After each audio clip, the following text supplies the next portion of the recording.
Suburban Witch here, and today I want to talk to you about cord cutting. So what is cord cutting? Well, we can often find ourselves through life in an attachment with another person that is no longer serving us. So this person may be pulling us down, it may be a negative attachment, it might be a toxic ex, it could be a toxic friend, and it could just be someone who doesn't really make you feel good to be around them, but for some reason you feel drawn to them or stuck to them, or you can't get them out of your mind or out of your life. This is when a cord cutting ceremony can be really, really beneficial to you. And what this does is it severs that emotional and energetic attachment that you have to this person. And it sometimes doesn't work the first time. You may need to do this ritual depending on how that cord is fastened to you. You may need to do this a couple of times, and that's okay. The other thing with a cord cutting ceremony is they can be really emotional. This might be a person that you have invested years and years of time and emotions with. It could be a family member. There could be a lot of reasons why this is really, really difficult to do, and that's okay too. Just make sure you do it when you're ready and when you feel safe and like you can let go, and this is the right step forward. Now, there's a couple of different ways you can go about a cord cutting ceremony. You can do it purely in the mind as a visual representation of what's going to happen, or you can do this with props. So depending on what sort of person you are is going to depend which calls to you. I'm going to show you the one with props first because that will give you a good idea, and then you can sort of make up your mind from there. So one of the best ways is to get 2 candles that have really long wicks. So that could be a little bit harder to find. Generally you want ones that are hand dipped because they've been held by this and then dipped in. So that is giving us a longer wick. You could find a candle maker who will do this. You can even find a candle maker who makes a 2 candle with 1 wick type of deal, right? So that is out there. What you would do with this though is either you can dip it in wax to join the 2 wicks together, or you can simply tie them together so that you have 2 candles, 1 wick. Now what you would do with a self-dipped candle, as you might have seen in my candle magic episode, is you would melt this section onto a plate or a candle holder. That would then help it to stand upright.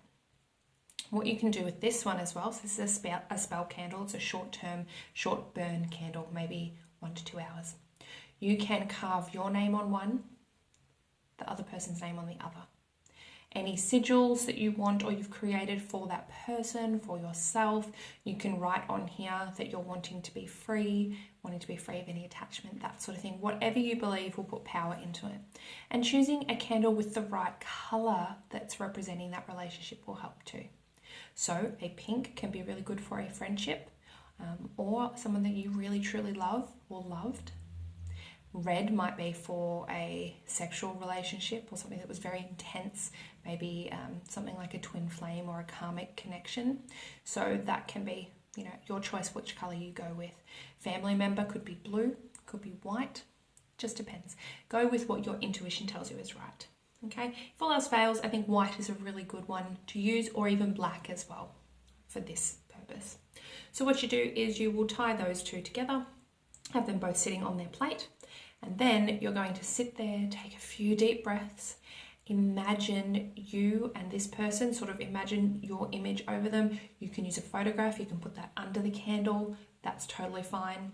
You could even glue a photo of the 2 of you onto here as well, light the photo and then light the candle wick.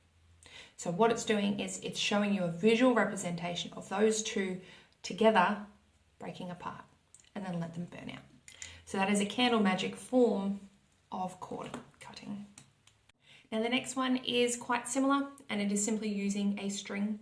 So again, you might put a picture of either of you attached to the ends of this string or even in the middle.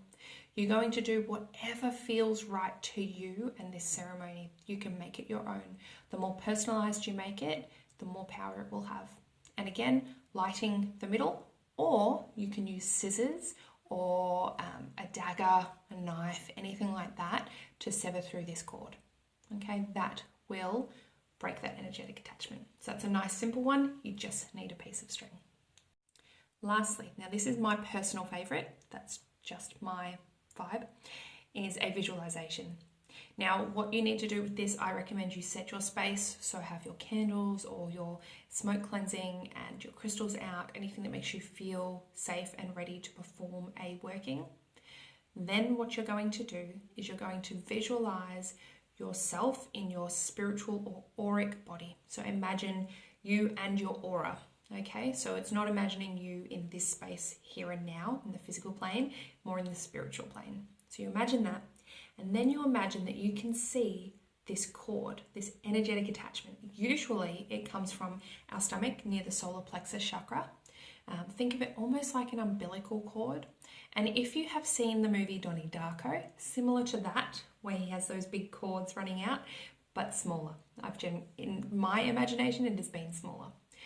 So this energetic cord that connects you to that other person, you can imagine their aura and their energy. So you can stretch out your mind, stretch out your imagination to imagine both your spiritual bodies, okay? Now, when we're talking energies, this is your energy body, your spiritual body, distance and time do not matter. So you can imagine, even no matter where they are in the world, it can be someone who has passed on as well. Doesn't matter, you can still imagine both your energy bodies and that cord that attaches. Now, I find a good way to do this is to imagine how that cord looks. Is it strong? Is it brittle? Is it dark? Is it decaying? How does it look? How does it feel? Really, really visualize what this cord attaching you looks like. And you can do this, you're visualizing, you can do this physically with your hand, or you can just do it in your mind's eye. You're imagining that you cut this cord. Now, the key with this one, it's a little bit different to the others, is you imagine, those cords are flailing about in the middle of nowhere. They can reattach. So you want to imagine both ends of that. You've just cut them, putting them into the ground, okay, into the earth. It's called earthing, right? So that goes to the ground. It's not going to connect back to you again. Now, if you're not quite ready to let this relationship go, you can take an extra step and imagine a brand new cord going from you to this other person, but it is healthy and it is flowing with light and good energy. And this can help repair a relationship as well. It's not always to completely cut someone out. That can help repair, or if you're not quite ready, it just makes it a little bit less toxic. But if you're wanting to completely cut them off, cut it out, pop it into the ground, and then close your aura back into yourself and come out of your meditative state. Now try this, see how it feels to you, see how it changes things in your physical realm. And if it hasn't done a lot, it could be a really strong attachment and you may need to try a couple of times. That's okay, that is normal. It just depends on that energetic attachment that you have with that person. So I really hope this helps you. Please leave me a comment, subscribe, like the video. Let me know any suggestions you have for future content. I am all ears. And as always, I hope you have a lovely day wherever you are today. Bye.